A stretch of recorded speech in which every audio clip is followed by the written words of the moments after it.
चलिए बच्चों, तो आज से अपन चालू करेंगे चैप्टर नंबर 7। और इसमें भी कुछ स्टैंडर्ड्स एंड ऑडिटिंग यानी अंकेक्षण मानकों की ही बात की गई है। यानी अगर मुख्य तौर पर हम बात करें तो इसके अंदर भी इन्होंने पहले इन्हीं अंकेक्षण मानकों को इन लोगों ने एक चैप्टर हुआ करता था, चैप्टर नंबर 3, उसमें डाला हुआ था। अब नए सिलेबस में इसको थोड़ा अलग अलग कर दिया। ठीक है। अलग अलग ऐसे कि इसका एक अलग से चैप्टर बना दिया और इसके अंदर बहुत सारे इन्होंने ऑडिटिंग स्टैंडर्ड्स डाल दिए हैं। अब वो कौन कौन से ऑडिटिंग स्टैंडर्ड्स हैं उनके बारे में हम बात करेंगे, थोड़ी सी बात कर लेते हैं। और ये पूरा चैप्टर, जैसे आपने देखा पिछला वाला जो चैप्टर हमने पढ़ा, जैसे चैप्टर नंबर 6 था, पूरा का पूरा एक ही स्टैंडर्ड पे था, मेनली तो 210 के ऊपर। इसी तरीके से जो आपने चैप्टर नंबर 11 पढ़ा, उसमें भी मुख्य तौर पे ऐसा ही था।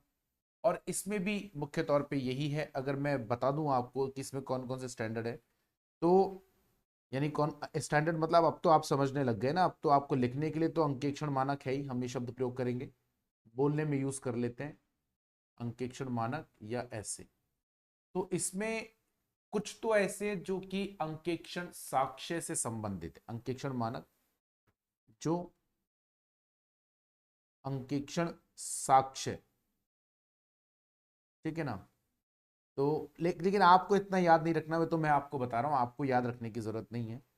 ठीक है, 560, 570 और 580।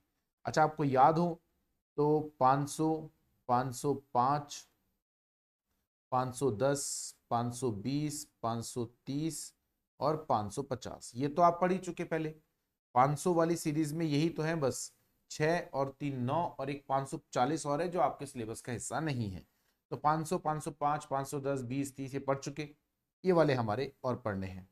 अच्छा, इसके अलावा इन्होंने इसी चैप्टर में कुछ और भी अंकेक्षण मानक दिए हैं। ठीक है ना, अंकेक्षण साक्ष्य से संबंधित। इसके अलावा कुछ और भी दे रखे हैं जो सीधे तौर पे अंकेक्षण साक्ष्य से संबंधित नहीं है, पर वो मुख्य तौर पर है कि इकाई के अंदर जो शासन से संबंधित व्यक्ति होते हैं। अगर आपको याद हो तो मैंने पीछे बताया था, कई बार ये शब्द आया, कई बार। शासन से संबंधित व्यक्ति जिनको आप PCG, person charge with governance या दोस्त चार्ज विद गवर्नेंस भी कहते हैं, उनसे कम्युनिकेशन से संबंधित। तो 260, 265 और 450। तो कुल मिलाकर ये जो 6 अंकेक्षण मानक हैं वो अपने को इस चैप्टर नंबर 7 में पढ़ने हैं। पहले अपन ये तीनों पढ़ेंगे, 560, 570, 580। उसके बाद में जाएंगे 260, 65 और, यानी हम थोड़ा सा उल्टा चल रहे हैं। 560, 70, 80 पहले पढ़ेंगे क्योंकि हमने ऑलरेडी वो पढ़ा हुआ है, इसीलिए। बस इतनी सी बात है, और कोई कारण नहीं है। क्योंकि 500 वाली सीरीज अपन शुरू से पढ़ते हुए आ रहे हैं। अब चूंकि शुरू से पढ़ते हुए आ रहे हैं तो इसलिए मुझे लगता है कि शायद उसी को अगर अपन और बेहतर तरीके से कंटिन्यू कर लें तो ठीक रहेगा। तो हम 560 से चालू करेंगे। ठीक है, किस चीज के बारे में है 560? तो ये हमारे पास देखो दो फाइलें हैं, मैंने यहाँ पे बना दी 560 की पहले से फाइल, थोड़ा सा हमारे लिए आसानी हो जाएगी। और सीधा हम लोग, चूंकि ये अंकेक्षण मानक है तो सीधा अंकेक्षण मानक से ही पढ़ लेते हैं। ठीक है, वहां से हम उठा लेते हैं। कौन सा है 560? पश्चातवर्ती घटनाएं यानी सब्सीक्वेंट इवेंट। पश्चातवर्ती घटनाएं, सब्सीक्वेंट इवेंट का क्या मतलब होता है? अच्छा, यहां पर आपको मैं एक चीज और समझाता हूं। अच्छी चीज है, जरा ध्यान सुनिएगा, शायद आप जो है इसको लिंक कर पाए। अकाउंट्स में भी आप एक पढ़ते हैं जिसका नया मुझे नहीं पता नंबर क्या है, पहले पहले इसका नंबर जो हुआ करता था वो लेखांकन मानक 4 था। उसमें भी आपने इनके बारे में पढ़ा होगा कि ऐसी घटनाएं जो कि वित्तीय विवरणों के बनने के बाद होती हैं उन्हीं को बोलते हैं सब्सीक्वेंट इवेंट्स या पश्चातवर्ती घटनाएं। ठीक है ना, ध्यान से समझिएगा जरा मेरी बात को। क्या बोल रहे हैं हम लोग? जो घटनाएं, क्या, जो घटनाएं वित्तीय विवरणों के निर्माण के बाद घटती हैं उन घटनाओं को क्या कहा जाता है? पश्चातवर्ती घटनाएं कहा जाता है। वित्तीय विवरणों के निर्माण के बाद, यानी वित्तीय विवरणों का निर्माण हो गया, उसके बाद में जो घटनाएं घटती है। अब सवाल मन में ये आना बड़ा लाजमी सा है कि सर वित्तीय विवरणों के निर्माण के बाद में जो घटनाएं घट रही है वो हमारे लिए कैसे संबंधित हो सकती हैं, उसका हमारे से क्या लेना देना हो सकता है, और क्यों वो हम बात ही क्यों कर रहे हैं उनकी? बिल्कुल सही बात है। मैंने आपको कहा ना, आप अकाउंट्स में भी इसके बारे में पढ़कर आएंगे, अकाउंट्स में भी आपने पढ़ा होगा इसके बारे में। तो ये सवाल वैसे तो इसका जवाब हो सकता है शायद आपको पहले ही मिल गया हो यदि आपने अकाउंट्स में अभी तक पढ़ लिया, नहीं तो कोई बात नहीं, हम तो यहाँ पर पूरा बात करेंगे। तो यहाँ पे ये इंपॉर्टेंट है क्योंकि अब मुझे थोड़ा सा अकाउंट्स का रेफरेंस देना पड़ेगा क्योंकि उससे जुड़ा हुआ है, ठीक है ना। अब अगर अकाउंट्स का रेफरेंस नहीं दूंगा तो फिर आप ना इसको लिंक ही नहीं कर पाओगे, आप समझ ही नहीं पाओगे। पहले है क्या, इसके बारे में बात करते हैं, फिर उसके बाद में इसके अंदर जाएंगे। इसके अंदर तो बाद में जाना है, इतनी जल्दी नहीं। पहले हमको एक सामान्य तौर पे समझना है कि आखिर ये पश्चातवर्ती घटनाएं होती क्यों हैं, क्या है और उसका मतलब क्या है, और क्या हर पश्चातवर्ती घटना हमारे लिए महत्वपूर्ण है, और अगर है तो फिर तो अगले साल का वित्तीय विवरण तो बनेगा ही नहीं। तो यह है क्या, देखिए पश्चातवर्ती घटनाओं का तो सामान्य सा मतलब होता है कि जो वित्तीय विवरणों का आपका जो भी समय अवधि है, जो भी पीरियड है जिसका आपने वित्तीय विवरण बनाया है, उसके बाद कोई घटना हुई, यानी हर साल के लिए अलग अलग है। जैसे उदाहरण के तौर पे यदि आप 2022-23, जैसे अभी 22-23 चल रहा है, 23-24 ले लेते हैं, 2023-24 ले लेते हैं, 2023-24 जो है इसका आपने वित्तीय विवरणों का निर्माण करा, तो सामान्यता यही माना जाता है, और यह भी सच भी है, माना क्या जाता है यह भी, कि 2023-24 के वित्तीय विवरणों में 2023-24 के दौरान जितनी भी घटनाएं घटी, जिस भी तरह की घटनाएं घटी, उन सबको 2023-24 के वित्तीय विवरणों में शामिल किया जाएगा, क्योंकि 2023-24 के वित्तीय विवरण है तो ये लाजमी सी बात है, सामान्य सी बात। लेकिन कुछ परिस्थितियां ऐसी होती हैं जब 2023-24 के खत्म होने के बाद, यानी 31 मार्च 2024 आ गया और 31 मार्च 2024 के बाद कोई घटना घटी, उसको भी हम लोग 23-24 के वित्तीय विवरण में डाल रहे हैं। यानी सामान्य तौर पर तो ऐसा ही होता है कि 1 अप्रैल 2023 से 31 मार्च 2024, यानी अगर हमारा फाइनेंशियल स्टेटमेंट 23-24 का है, तो हमें बेसिकली जितनी भी घटनाएं, या घटनाओं से हमारा मतलब वैसे कोई घटना नहीं, आतंक की घटना नहीं, घटनाएं मतलब जो लेखांकन से संबंधित घटनाएं, घटनाएं अथवा लेन देन अथवा व्यवहार, ठीक है, इस समय अवधि में होंगी,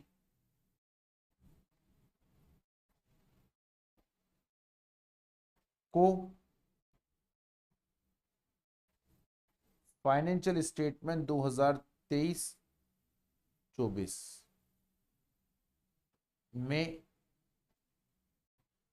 इस को ही इस फाइनेंशियल स्टेटमेंट में शामिल किया जाएगा, ठीक है। 2023-24 फाइनेंशियल स्टेटमेंट में सिर्फ उन्हीं घटनाओं को शामिल किया जाएगा जो घटनाएं इस समय अवधि के बीच में होंगी, उसके बाद की घटनाओं को शामिल नहीं किया जाता। ये बात समझ में आ गई। एक चीज बिल्कुल सिंपल सी बात है, इसमें तो कोई दिमाग लगाना ही नहीं। लेकिन कुछ विशिष्ट परिस्थितियों में, कुछ विशिष्ट परिस्थितियों में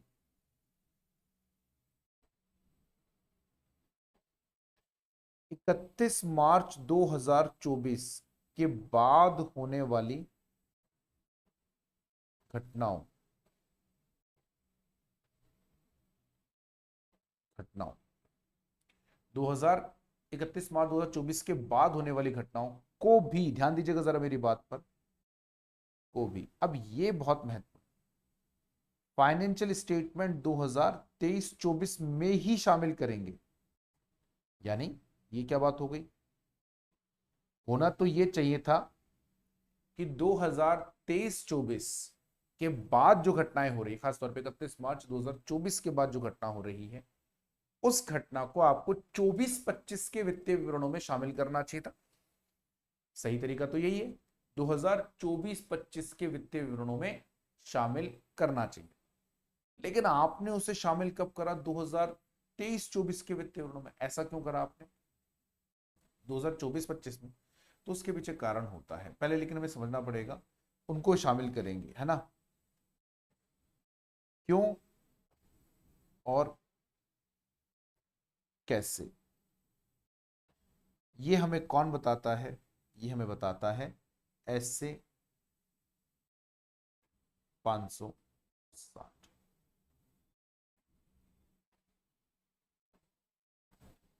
ऐसे 560 हमें बताता है कि हम जो ये पश्चातवर्ती घटना है वो, अब ये तो आप समझो पहले ऐसे 560 का मतलब क्या है, एक चीज। ठीक है, ये तो हो गई ऐसे 560 की बात कि ऐसे 560 है क्या।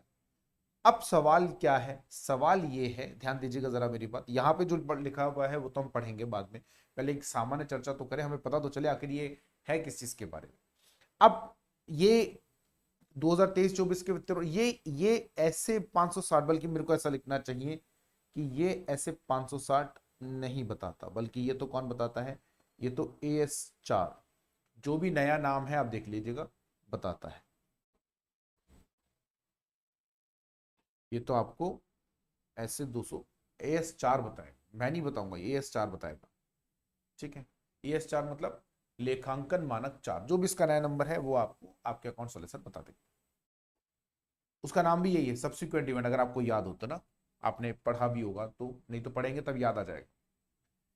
क्यों शामिल कर रहे हो आप ऐसा 2023-24 के बाद की घटना, 2023-24 के बाद की घटनाओं को 23-24 में क्यों शामिल कर रहे हो, 2023-24 के बाद की घटनाओं को 2023-24 में क्यों शामिल कर रहे हो। ठीक है, ये बहुत महत्वपूर्ण सवाल है। तो पहले हमको यह समझना पड़ेगा कि ये जो पश्चातवर्ती घटनाएं हैं इसका मतलब क्या है। इसका मतलब है वित्तीय विवरणों की तिथि तथा अंकेक्षण की रिपोर्ट की तिथि के मध्य घटित घटनाएं तथा अंकेक्षण की रिपोर्ट के बाद अंकेक्षण के ज्ञान में आने वाले फैक्ट्स को या तथ्यों को पश्चातवर्ती घटनाएं कहते हैं। बड़ा मुश्किल सा डेफिनेशन है, कोई बात नहीं, हम बताते हैं, थोड़ा यहां चलते हैं। ठीक है ना।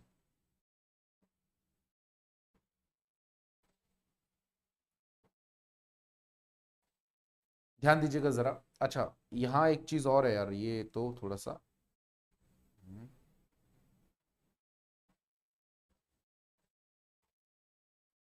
एक काम करते हैं, अपन यहाँ लिखते हैं, यहाँ अपने पास जगह भी है, यहाँ लिखते हैं। लेकिन आप इसको कॉपी में कहीं लिखिएगा, 1/4/2023 से 31 मार्च 2024, ये हमारा फाइनेंशियल स्टेटमेंट पीरियड हो गया।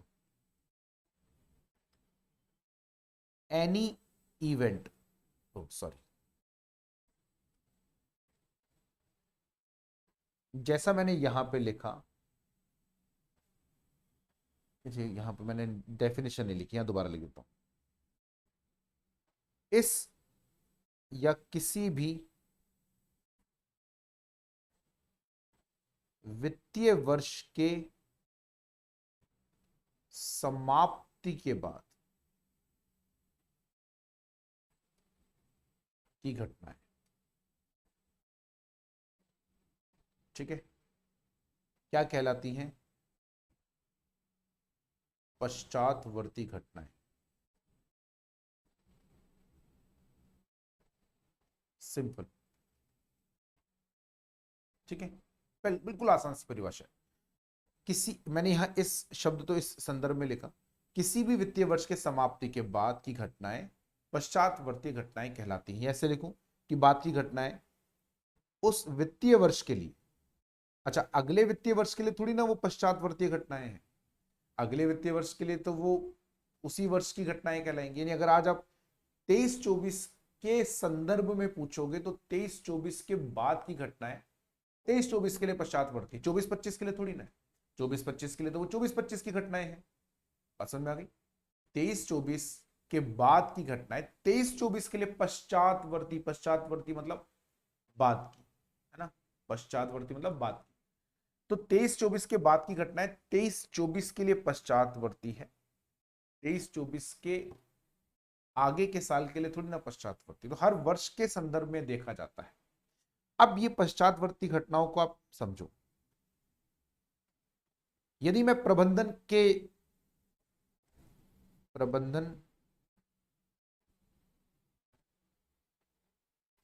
के दृष्टिकोण से बात करूं, प्रबंधन के दृष्टिकोण से बात करूं तो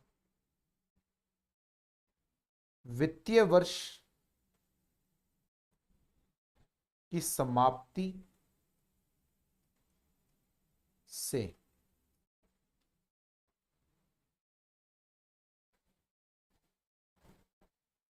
वित्तीय विवरण प्रबंधन द्वारा साइन करने तक, साइन का मतलब अनुमोदित, साइन करने तक, लेकिन मैं जो है साइन लिख देता हूं, आपको आसानी रहे, की घटनाएं ही पश्चातवर्ती घटनाएं हैं। प्रबंधन के, देखो ना, क्योंकि देखिए जब प्रबंधन के हाथ से वित्तीय विवरण निकल गए तो प्रबंधन कुछ कर सकता है क्या? यानी आज उदाहरण के तौर पर अगर मैं बात करूं, यदि इस वाली परिस्थिति में मैं बात करूं, मान लीजिए एक बार,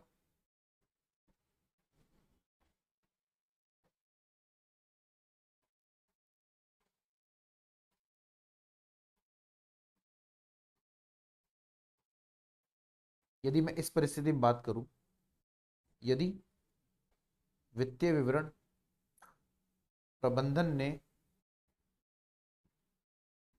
30 जून 2024 को साइन करे, तो प्रबंधन के लिए 1 अप्रैल 2024 से 30 जून 2024 तक की घटनाएं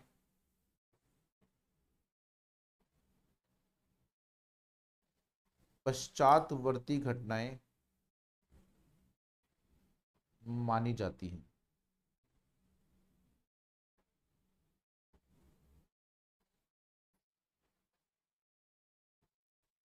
ठीक है ना? पहली चीज, यानी यदि प्रबंध, मैंने यहां पे 30 जून एक अंदाज से पकड़ी है, असली जो तारीख है वो कोई से भी हो सकती है, जरूरी नहीं है वो यही वाली रही हो, तो कोई भी हो सकती है। आप समझो प्रबंधन के हाथ में जब, क्योंकि चूंकि पश्चातवर्ती घटनाओं की हम बात अगर कर रहे हैं तो ये तो लाजमी सी बात है कि पश्चात, ध्यान दीजिएगा जरा मेरी बात पर, अगर हम पश्चातवर्ती घटनाओं की बात कर रहे हैं तो ये तो लाजमी सी बात है कि पश्चातवर्ती जो घटनाएं हैं उनका कोई ना कोई तो हम लोगों को समायोजन वित्तीय विवरणों में करना ही पड़ेगा। अंकेक्षक की जिम्मेदारी, अभी तो मैं आपको अंकेक्षक की जिम्मेदारी तक लेकर ही नहीं गया, ये ऐसे जो 560 है, अंकेक्षण मानक 560 है, ये तो अंकेक्षक की जिम्मेदारी की बात करता है। तो अभी अंकेक्षक की जिम्मेदारी की तो हमने बात ही नहीं करी, वो तो अभी बाकी है। पहले लेकिन मैं आपको समझाऊं तो सही पश्चातवर्ती घटनाएं होती क्या है, उसके बाद ही तो आपको समझ में आएगा अंकेक्षण की जिम्मेदारी क्या है। वरना अंकेक्षक की जिम्मेदारी पढ़ ही नहीं पाओगे आप, इतना ज्यादा ये मुश्किल है, टिपिकल है ना, उतना आसान नहीं है। तो हमने क्या बोला कि अगर प्रबंधन 31 मार्च 2024 की मैं बात कर रहा हूं, तो हम जो भी एग्जांपल ले रहे हैं 23-24 के संदर्भ में ले रहे हैं। यदि 2023-24 वित्तीय विवरण के संदर्भ में हम बात करें तो 1 अप्रैल 2024 या उसके बाद की जो घटनाएं होंगी वो पश्चातवर्ती घटनाएं हैं। सामान्य तौर पर तो ये 23-24 में ही आनी चाहिए, सॉरी 24-25 में आनी चाहिए, लेकिन फिर भी 23-24 में आएंगे। अब कब आएंगी वो बात की बात है, पहले तो हम पश्चातवर्ती घटनाएं पढ़ रहे हैं, उनको वित्तीय विवरणों में कब लाना है ये बात की बात। तो प्रबंधन के लिए कौन कौन सी घटनाएं पश्चातवर्ती घटनाएं मानी जाएंगी, जो कि वित्तीय विवरण की आखिरी तारीख के बाद में हो, और जब तक प्रबंधन ने उन वित्तीय विवरणों को अंकेक्ष साइन नहीं कर दिया, अंकेक्षक को दे देते हैं साइन करके, तो जब तक साइन नहीं कर दी तब तक की घटना, उसके बाद की घटनाओं को वो काउंट ही नहीं करेगा, वो उसके लिए पश्चातवर्ती है ही नहीं, वो जाएंगे 24, उसके हिसाब से, प्रबंधन के हिसाब से वो जाएंगे 24-25 में। ठीक है, बात समझ में आ गई?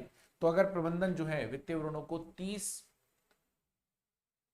जून 2024 को साइन कर रहा है उदाहरण के तौर पे, तो 1 अप्रैल 2024 से 30 जून 2024 तक की जितनी भी घटनाएं हैं वो प्रबंधन के लिए पश्चातवर्ती, ध्यान रहे सारी पश्चातवर्ती घटनाएं 23-24 में नहीं आएंगी, मैंने यहां लिखा हुआ है क्या, कुछ विशिष्ट परिस्थितियों में, है ना, कुछ विशिष्ट, अब वो कौन सी परिस्थितियों बताऊंगा मैं भी आपको। दूसरा, लेकिन अगर आप अंकेक्षक के दृष्टिकोण से देखेंगे, यदि आप अंकेक्षक के दृष्टिकोण से देखते हैं,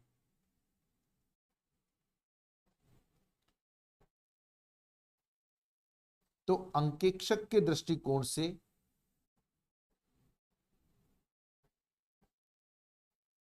वित्तीय वर्ष की समाप्ति से अंकेक्षण रिपोर्ट साइन करने तक की घटनाएं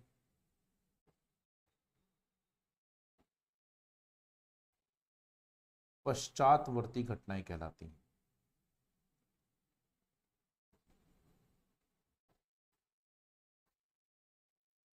अंकेक्षक के दृष्टिकोण से, क्योंकि वो कहता है कि जिस दिन मैंने ऑडिट रिपोर्ट साइन करी मैं तो उस दिन तक की सारी घटनाओं को देखूंगा। वो अपनी बिल्कुल जगह सही है। जिस दिन मैंने साइन करी अंकेक्षण रिपोर्ट उस दिन तक की सारी घटनाओं को मैं देखूंगा, है ना। वो देखिएगा, मैं आपको चौथी बारी बोल रहा हूं सारी पश्चातवर्ती घटनाओं को आपको पिछले वित्तीय वर्ष में समायोजित नहीं करना है। अभी तो हम सिर्फ ये पढ़ रहे हैं पश्चातवर्ती घटनाएं कौन सी है। तो किसी भी वित्तीय वर्ष के समाप्त होने के बाद वाली घटनाएं, यदि प्रबंधन के दृष्टिकोण से बात करें तो वित्तीय वर्ष के समाप्त होने के बाद से लेके और जब तक वित्तीय विवरणों पर साइन नहीं कर देता प्रबंधन। साइन करने का मतलब क्या होता है कि प्रबंधन, साइन करने का मतलब ये कि प्रबंधन ये एक तरीके से ये बोल रहा है कि हाँ वित्तीय विवरण जो है वो अब तैयार हो चुके हैं और उन वित्तीय विवरणों को क्या किया जा सकता है, उन वित्तीय विवरणों पे साइन करके अब मतलब प्रबंधन अपनी, जैसे हम लोग एग्जाम देते हैं कॉपी अपनी हैंडओवर कर देते हैं ना, तो इसका मतलब क्या, मैंने अपनी तरफ से पूरा कर दिया, अब तुम देख के बताओ सही है या गलत है। इसी तरीके से प्रबंधन भी क्या करता है, ये प्रबंधन का एग्जाम होता है, प्रबंधन भी वित्तीय विवरणों का निर्माण करता है। अब वित्तीय वर्ष समाप्त होने के बाद कुछ समय लगता है, कहीं 2-4 दिन में तैयार हो जाते हैं, कहीं 2 महीने में तैयार होते हैं, वो समय अलग अलग होता है, हो सकता है 2-4 दिन में तैयार हो जाए। ठीक है ना। तो जिस भी दिन प्रबंधन उन वित्तीय विवरणों पे साइन कर देगा और अंकेक्षक को दे देगा उसी दिन को तक की घटनाएं उसके लिए, क्योंकि एक बार अगर, ऐसा क्यों बोल रहे हैं हम, ऐसा इसलिए बोल रहे हैं क्योंकि कुछ पश्चातवर्ती घटनाओं का समायोजन करना है। एक बार प्रबंधन अगर वित्तीय विवरण प्रबंधन अंकेक्षक को दे देता है, एक बार अगर प्रबंधन वित्तीय विवरण अंकेक्षक को दे देता है तो उसके बाद प्रबंधन किसी भी परिस्थिति में अपने स्तर पे वित्तीय विवरणों में या लेखों में बदलाव नहीं कर सकता। यानी अगर 30 जून को वित्तीय विवरण प्रबंधन के द्वारा अंकेक्षक को साइन करके दे दिए गए तो 30 जून के बाद प्रबंधन अपने स्तर पे, अंकेक्षक कहेगा एक अलग बात है, प्रबंधन अपने स्तर पे वित्तीय विवरणों में किसी तरह का कोई भी परिवर्तन नहीं कर सकता। ये बात अपने दिमाग में आप घोट के पी लीजिए, कोई संभावना नहीं है दूर दूर तक। लेकिन अंकेक्षक के दृष्टिकोण से अगर हम बात करें तो अंकेक्षक के दृष्टिकोण से बात करते हैं तो ऐसी परिस्थिति में जो वित्तीय विवरणों में, यहाँ पे हम पश्चातवर्ती घटनाओं की बात करेंगे, तो जिस दिन वित्तीय विवरण वित्तीय वर्ष का अगली तारीख यानी 31 मार्च को खत्म हुआ वित्तीय वर्ष, अगली तारीख मतलब 1 अप्रैल से लेके जब तक अंकेक्षक अंकेक्षण रिपोर्ट पर साइन नहीं कर देता उसके लिए तब तक की घटना। वो कहता है, बोले तुमने 30 जून को दे दी है, मान लो अगर मैं 30 सितंबर को साइन करता हूं, यानी यदि उदाहरण के तौर पे यदि अंकेक्षण रिपोर्ट अंकेक्षक द्वारा 30 सितंबर 2024 को साइन की गई तो 1/4/2024 से 30 सितंबर 2024 तक की घटनाएं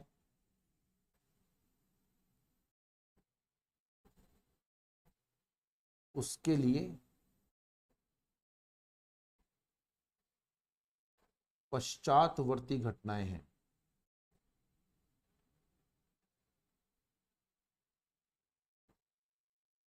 ठीक है, उसके लिए पश्चातवर्ती घटनाएं कहलाएंगी। यदि 31 मार्च उसके लिए, अब मैं आपको 5वीं बार बोल रहा हूं, शायद आप सुन सुन के थक जाएंगे, सर बार बार क्यों बता रहे हो, बताऊंगा बार बार क्योंकि आपको ये बात बहुत अच्छे से याद रखनी है। बहुत बार ऐसा हो चुका, हम पता है ना, हम पढ़ाते हैं इतने सालों से, हमें पता है इतनी बार बताने के बाद भी बच्चे गलतियां कर देते हैं। आपको सारी पश्चातवर्ती घटनाओं का समायोजन नहीं करना है। दो बातें ध्यान में रखनी है, एक तो पश्चातवर्ती घटनाओं का समायोजन पिछले वर्ष में करना पड़ सकता है। पश्चातवर्ती घटनाएं का समायोजन यानी यहाँ पर अगर हम बात करें तो 24-25 में जो घटनाएं हुई उन पश्चातवर्ती घटनाओं का समायोजन शायद हमें 23-24 वित्तीय वर्ष में करना पड़ सकता है। लेकिन सारी घटनाओं का देखिए, फिर सभी घटनाएं इधर ले आएंगे तो फिर 24-25 के वित्तीय विवरण में क्या डालेंगे। यदि सारी घटनाएं जो 24-25 में उनको उठाकर हम लोग 23-24 में डाल देंगे तो फिर 24-25 के वित्तीय विवरण में डालने के लिए तो कुछ बचेगा ही नहीं। ऐसे कुछ क्यों। अब यहाँ पर पहले तो हमने संपत्ति घटनाओं का समझा। अब देखो आपको मैं वापस से ऊपर परिभाषा में लेके जाता हूं, अब आपको परिभाषा समझ में आ जाएगी, अब आएगी। देखो अब दोबारा से पढ़ो क्या लिखा हुआ है, वित्तीय विवरणों की तिथि तथा अंकेक्षण की रिपोर्ट की तिथि के मध्य घटित घटनाएं। वित्तीय, ये हम क्या पढ़ रहे हैं? ये हम पढ़ रहे हैं ऐसे ऐसे मतलब अंकेक्षक अंकेक्षण मानक। अंकेक्षण मानक है तो किस पे लगेगा? इकाई के ऊपर लगेगा या अंकेक्षक के ऊपर लगेगा? लाजमी सी बात है अंकेक्षक के ऊपर लगेगा। अंकेक्षक पे लगता है, तो अंकेक्षक पर लगता है। तो अंकेक्षक के लिए पश्चातवर्ती घटनाओं का मतलब क्या है? वित्तीय विवरणों की तारीख तथा अंकेक्षण की रिपोर्ट की तिथि के मध्य जो घटनाएं घटी तथा अंकेक्षण रिपोर्ट के बाद, अब इसको मैं अभी छोड़ देता हूं। ये हमारे इंस्टीट्यूट ने गलत कह दिया, मतलब मेरा व्यक्तिगत विचार है, इंस्टीट्यूट से मेरा निवेदन है, कृपया सोच समझकर आप एक बार इस पे विचार करें तो शायद आपको मिलेगा कि ये इसकी जरूरत नहीं है। देखो, जब एक अंकेक्षक, यहां तक तो समझ में आ गया, वित्तीय विवरणों की तिथि तथा अंकेक्षक की रिपोर्ट की घटना, ये तो हमने आपको बताई दी है यहाँ पर। अब प्रबंधन सॉरी आईसीआई क्या कहता है? वो कहता है वित्तीय विवरणों पर अंकेक्षण रिपोर्ट के बाद की कुछ घटनाओं को भी पश्चातवर्ती घटनाएं माना जा। अरे भाई, दो बातें यहां बहुत महत्वपूर्ण हैं, जो शायद मुझे लगता है कि जब इंस्टीट्यूट ने ये ऐसे बनाया, ये अंकेक्षण मानक बनाया, तो शायद उस समय ये बात दिमाग में नहीं आई होगी। पर मेरा व्यक्तिगत विचार ये है कि इसके ऊपर एक बार दोबारा से जो है इंस्टीट्यूट को विचार करना चाहिए, ऐसा मेरा सुझाव है। क्योंकि सामान्य तौर पर एक, पहली बात तो यही बहुत लंबा पीरियड है। अगर हम कंपनी के संदर्भ में बात करें, क्योंकि ये ऐसे कोई ऐसा तो है नहीं कि जो एकल व्यवसायी हैं उनके ऊपर लगेगा या साझेदारी फर्म के अंकेक्षण पे लगेगा, तो सब पे लगेगा। यदि आप कंपनी के, मैं ये आपको प्रैक्टिकल बता रहा हूँ, कंपनी के अगर अंकेक्षण की बात करोगे तो सामान्य तौर पे 30 सितंबर के आसपास ही होता है या उससे पहले, क्योंकि 30 सितंबर तक हमें जो है ऑडिट रिपोर्ट देनी होती है, हमारे पास ज्यादा टाइम भी नहीं होता है। ठीक है, मेरी बात को जरा ध्यान से समझना। तो हमारे पास समय बड़ा सीमित होता है, लेकिन 30 सितंबर से पहले हम कर भी नहीं पाते। हाँ, 30 सितंबर से मतलब 12 15 सितंबर 20 सितंबर तक हम लोग ऑडिट रिपोर्ट फाइनल करते हैं। अच्छा, कंपनी अधिनियम के अनुसार 30 सितंबर से पहले पहले एजीएम भी करानी होती है। ठीक है, एजीएम की भी तारीख है, तो हम लोगों को उसके अनुसार बनाना होता है। तो अगर उसके हिसाब से भी चलूँ तो भी 21 दिन पहले, क्योंकि एजीएम का नोटिस 21 दिन पहले देना होता है, से पहले पहले तो हम लोग जनरली एक महीना पहले यानी 1-2 सितंबर के आसपास अपना वित्तीय विवरणों का निर्माण, सॉरी अंकेक्षण समाप्त कर देते हैं। अब अगर पहली बात तो मैं 1 या 2 सितंबर तक तो मैं वित्तीय विवरणों का अंकेक्षण कर रहा हूं, तब तक की घटनाएं तो मैं ले रहा हूं, है ना। पहली बात तो यही कितना लंबा पीरियड है, आप देखो 1 अप्रैल से लेके और 2 या 3 सितंबर तक का पीरियड, यही कितना लंबा पीरियड है। 1 अप्रैल से लेके 2 या 3 सितंबर, इतने लंबे, मैंने लगभग 5 महीने हो गए। 5 महीनों में इतनी सारी घटनाएं घटी, उनमें से घटनाओं को छाटा। अभी तो अगले साल में 5 महीने तो निकल ही गए, बचा कितना साथ में।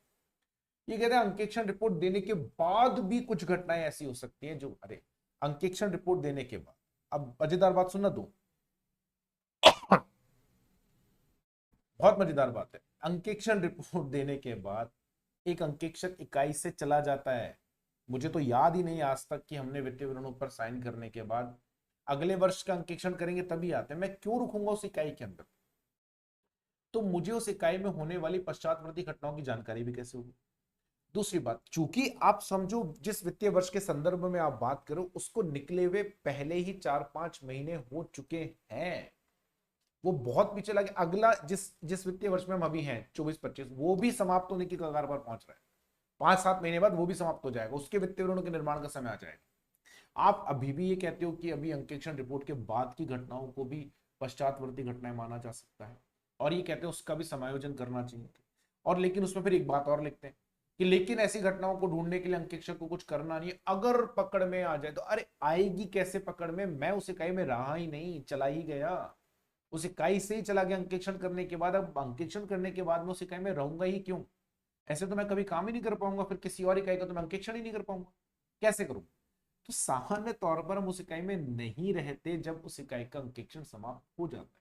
फिर भी इंस्टीट्यूट ने बोला नहीं नहीं, उसके बाद की घटनाओं का भी हो सकता है, वो भी पश्चातवर्ती घटनाएं हो सकता है उनका भी आपको समायोजन करना पड़े। और ये भगवान, मुझे लगा शायद ऐसा तो कभी जरूरत ही नहीं होती। खैर, कोई बात नहीं, लिख देता हूं यहाँ पे। मुझे लगता है कि इंस्टीट्यूट को इस पर दोबारा विचार करना चाहिए। कुछ अति विशिष्ट परिस्थितियों में, अति विशिष्ट परिस्थितियों में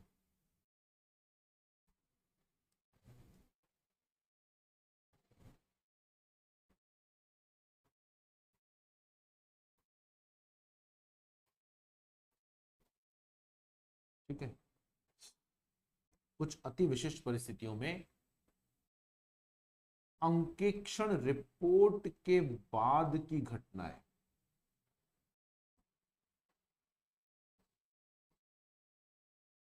के बाद की घटनाओं को भी क्या करा जा सकता है, को भी पश्चातवर्ती घटना माना जा सकता है।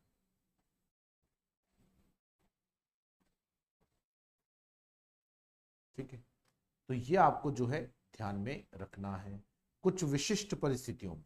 ठीक है, बहुत ही विशिष्ट अगर परिस्थितियां होंगी तो ही ऐसा होगा, मेरा ऐसा मानना है।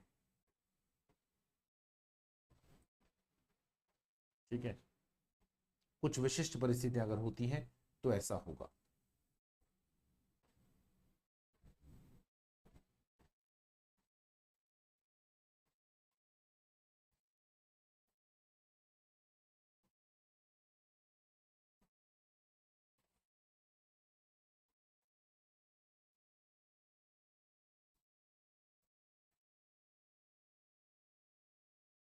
तो बेटा अपन जरा थोड़ा सा अलग फाइल में लिखें।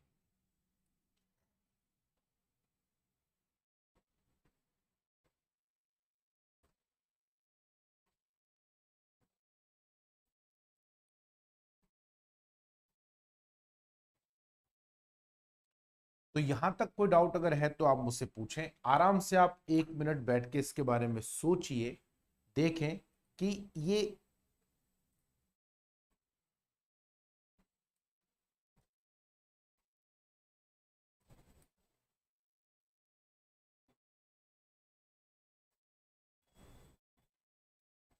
ठीक है ना। आराम से इसके बारे में सोचिए, एग्जाम्पल को समझिए ध्यान से, उसके बाद में ही आप इसके बारे में बेहतर तरीके से समझ पाएंगे। ठीक है ना, उसके बाद ही आप बेहतर तरीके से समझ पाएंगे। मैं एक काम करता हूँ, जरा इन पेजेस को नीचे कर लेता हूँ, पर जगह बना लेते हैं थोड़ी सी अपन। ठीक है ना, तो इससे हमारा काम जो है थोड़ा आसान हो जाएगा।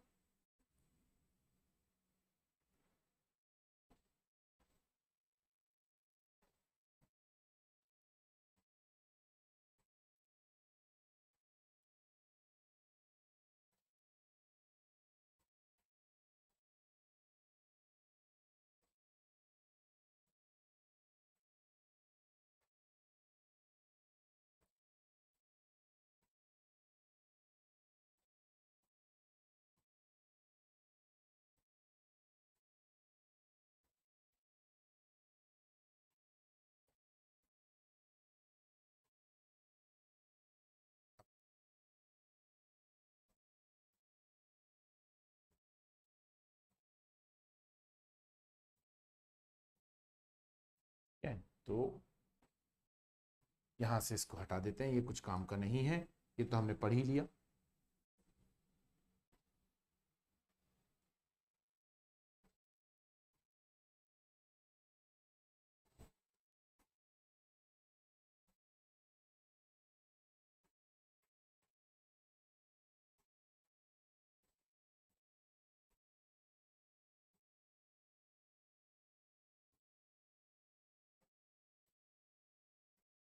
तो ले लेते हैं अपन जरा यहाँ। ठीक है,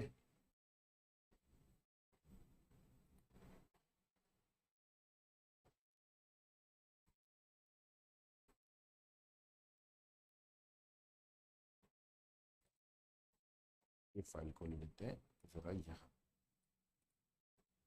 ठीक है मेरे बच्चों, यहाँ मैं लिख देता हूँ, इसमें हमें पढ़ने हैं ऐसे 560, 570, 580, 260, 265 और 450।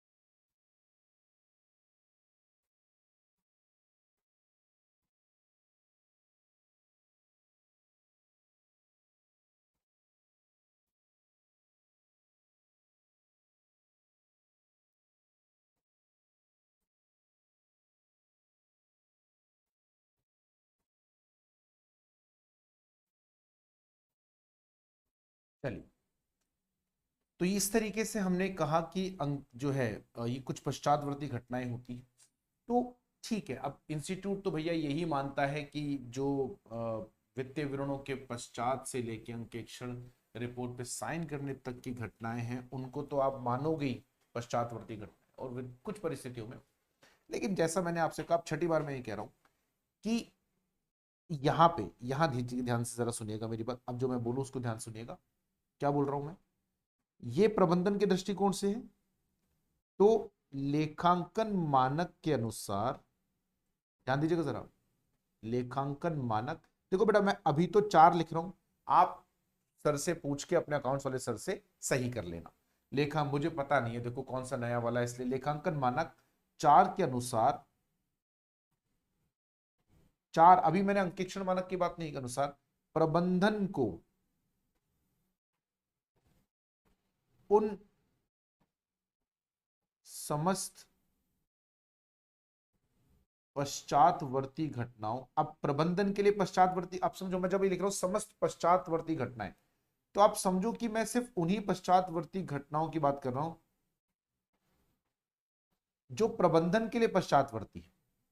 जो घटनाएं प्रबंधन के लिए पश्चातवर्ती हैं, मैं सिर्फ उन्हीं पश्चातवर्ती घटनाओं की बात कर रहा हूं। ठीक है, सारों की बात नहीं कर रहा हूं। उन पश्चातवर्ती घटनाओं का पिछले वित्तीय वर्ष में समायोजन करना चाहिए, ऐसे लिखो, उन समस्त घटनाओं जो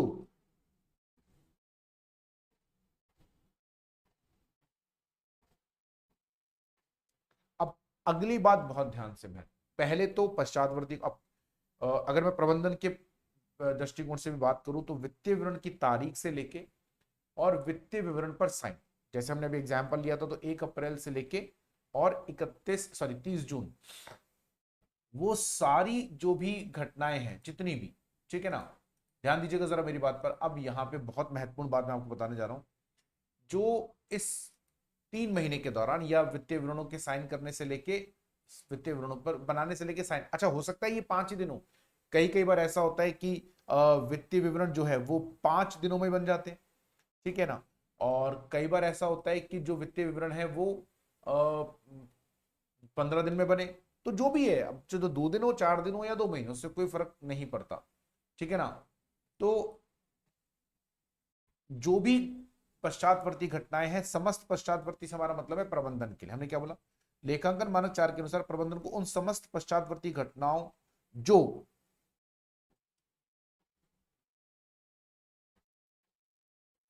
समायोजित पश्चातवर्ती घटनाएं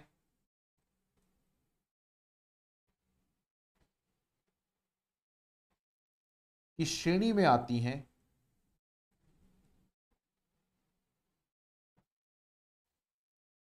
का पिछले वित्तीय विवरणों में, पिछले वर्ष के वित्तीय विवरण में समायोजन करना चाहिए। अब आप कहेंगे इसको हम क्या बोलते हैं, एडजस्टिंग सब्सीक्वेंट इवेंट, ठीक है ना, क्या बोलेंगे, एडजस्टिंग सब्सीक्वेंट इवेंट।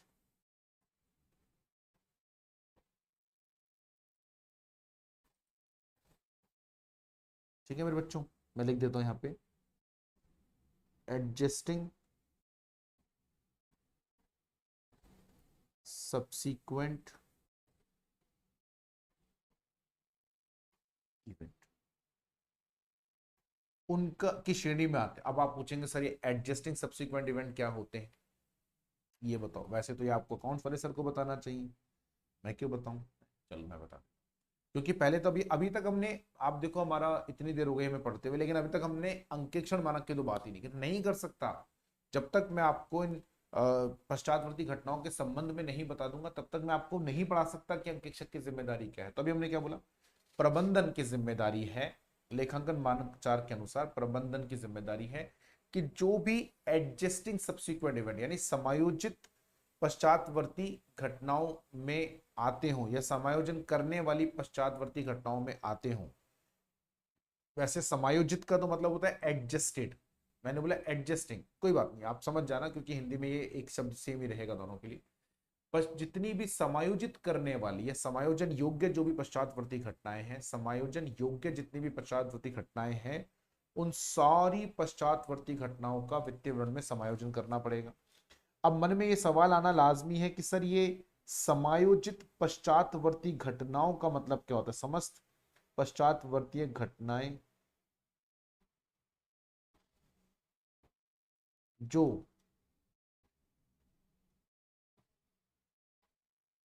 समायोजन योग्य पश्चातवर्ती घटनाओं, जो समायोजन योग्य पश्चातवर्ती घटनाओं की श्रेणी में आती हैं। समायोजन योग्य पश्चातवर्ती, अब कौन सी ऐसी होती हैं? अब पहले तो सुनना, फिर उसके एग्जाम्पल को समझना, फिर बेहतर समझ में आएगा।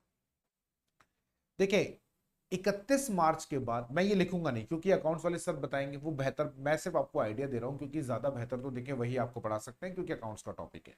तो जो भी अकाउंट्स के आपके टीचर है वो आपको बेहतर समझा पाएंगे। हमने क्या बोला कि पश्चात 31 मार्च 2000 यानी वित्तीय विवरणों के निर्माण के बाद जो घटनाएं घटी, वित्तीय विवरणों के निर्माण के बाद जो घटनाएं घटी, उन घटनाओं में से जो भी समायोजन योग्य घटनाएं हैं। अब समायोजन योग्य घटनाएं कौन सी हैं? समायोजन योग्य घटनाएं वो घटनाएं हैं, ध्यान दीजिएगा जरा, समायोजन योग्य घटनाएं वो घटनाएं हैं जो जिनके संबंध में 31 मार्च को कोई ना कोई स्थिति परिस्थिति विद्यमान थी। मैं उदाहरण से समझाता हूं। 15 अप्रैल को इकाई के इस गोडाउन में, उसके गोदाम में आग लग गई। 15 अप्रैल को इकाई के गोदाम में आग लग गई। अब 15 अप्रैल को इकाई के गोदाम में आग लगी तो लाजमी सी बात है, इकाई सामान सब कुछ जल गया। अब 15 अप्रैल को जो स्टॉक था उसमें से कुछ स्टॉक ऐसा था जो कि 31 मार्च को भी गोदाम में रखा हुआ था, यानी वो 31 मार्च, तो यानी 31 मार्च की बैलेंस शीट में उसके बारे में आया हो। आज आग लगी 15 अप्रैल को, तो ये घटना तो 15 अप्रैल की यानी पश्चातवर्ती घटना हो गई। आग लगना तो पश्चातवर्ती घटना हो गई। अब इसका समायोजन, क्योंकि हमने पढ़ा था ना बचपन में 11 12 में, लॉस बाय फायर, है ना, आग से नुकसान की भी हम लोग एक समायोजन प्रविष्टि करते हैं। तो इसकी प्रविष्टि वैसे तो 14 24 25 में होनी चाहिए थी, लेकिन चूंकि उसमें जितना स्टॉक 31 मार्च को भी था, उसके नुकसान की जो एंट्री है वो 31 मार्च से, मान लीजिए 15 अप्रैल को 5 लाख का स्टॉक जल गया। अब 5 लाख में से 1.5 लाख का स्टॉक वो था जो कि 31 मार्च को भी गोदाम में था।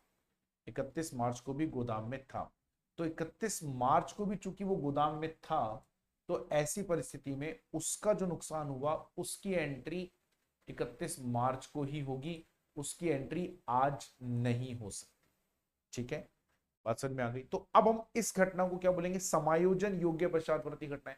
अब 1 अप्रैल से लेकर 30 जून में तो 50 घटनाएं हुई होंगी, तो उनकी जो सामान्य प्रविष्टि है, उनकी जो लेखांकन प्रविष्टि है, वो आप 24 25 में ही करें। ऐसी जो पश्चातवर्ती घटनाएं हैं जो समायोजन योग्य है, उनकी जो है प्रविष्टि जो है वो आपको, उनका जो समायोजन है वो आपको पिछले वित्तीय वर्ष के में ही करना पड़ेगा। यानी 1 अप्रैल 2024 हमारे उदाहरण में, 30 जून 2024 तक जो भी घटनाएं घटी वो सारी पश्चातवर्ती घटनाएं हैं, और उनमें से जो जो भी समायोजन योग्य पश्चातवर्ती घटनाएं हैं उनका समायोजन आपको पिछले वित्तीय वर्ष में करना। ये तो प्रबंधन की जिम्मेदारी। फिर अंकेक्षक की जिम्मेदारी क्या है मैं आगे लिखूंगा, लेकिन अभी फिर भी यही लिख रहा हूं। अंकेक्षक की जिम्मेदारी क्या है? ठीक है, अंकेक्षक को ऐसे 560 के अनुसार, ये आगे मैं लिखूंगा लेकिन आप अभी देखना होगा कि समायोजन योग्य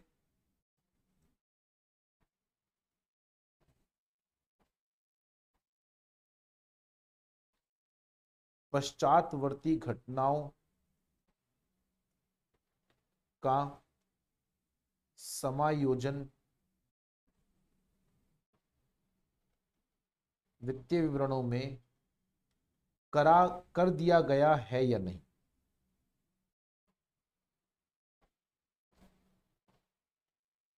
कि यहां पे समस्त, ये प्रबंधन के, ये अंकेक्षक की जिम्मेदारी है। ध्यान दीजिएगा जरा, क्या बोला हमने कि क्योंकि उन घटनाओं का समायोजन करना तो प्रबंधन की जिम्मेदारी थी, वो अंकेक्षक की जिम्मेदारी थोड़ी है। अंकेक्षक की जिम्मेदारी थी ये देखना कि इन पश्चातवर्ती घटनाओं, जो भी समायोजन होंगे पश्चातवर्ती, उनका समायोजन वित्तीय विवरणों में कर दिया गया है या नहीं।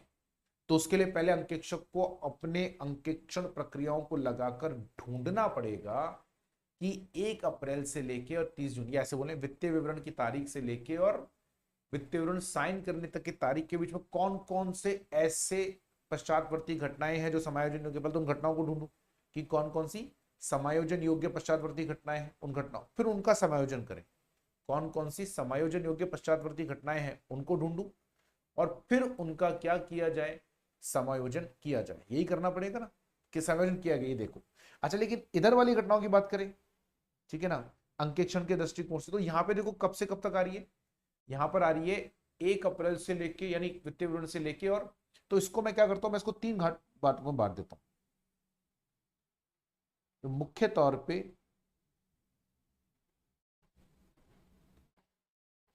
इन्हें 3 भागों में बांटते हैं। ध्यान सुनिएगा जरा, ठीक है। पहला, वित्तीय विवरण से की तारीख से वित्तीय विवरण साइन करने की तारीख तक। दूसरा, वित्तीय विवरण साइन करने की तारीख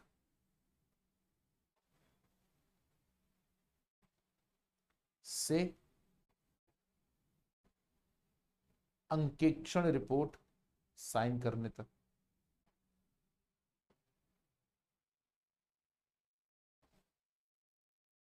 और तीसरा वाला जो मैंने कहा कि इंस्टीट्यूट ने फालतू डाल दिया, अंकेक्षण रिपोर्ट साइन करने के बाद, उसका कोई मतलब है भी नहीं, ठीक है। अंकेक्षण रिपोर्ट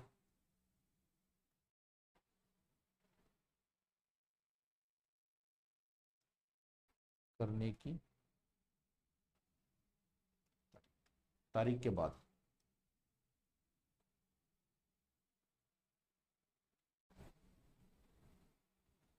देखो ये वाले तो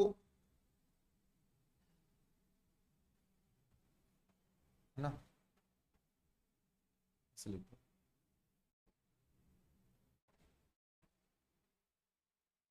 अंकेक्षक की जिम्मेदारी को, ऐसे 560 के अनुसार अंकेक्षक की जिम्मेदारी को हम 3 में बांटते हैं। पहला तो वो घटनाएं जो वित्तीय विवरण से विदित हानि तक की घटनाओं के लिए, ठीक है। पहला तो इनके लिए, तो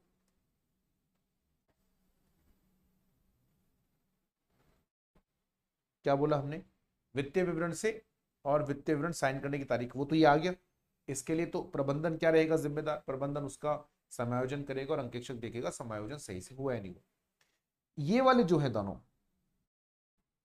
इन घटनाओं को अंकेक्षक पहचानेगा